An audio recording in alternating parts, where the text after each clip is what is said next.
Hello students, today we are going to talk about vertebrate and invertebrate animals. So let's start this activity.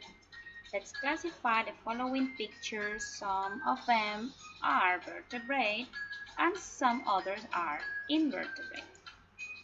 Let's read the name of the animals. Spider, dog, fly, monkey, snail, kangaroo. Okay, let's go with the spider first. Where does the spider go? Yeah, the spider is invertebrate, right? It doesn't have backbone.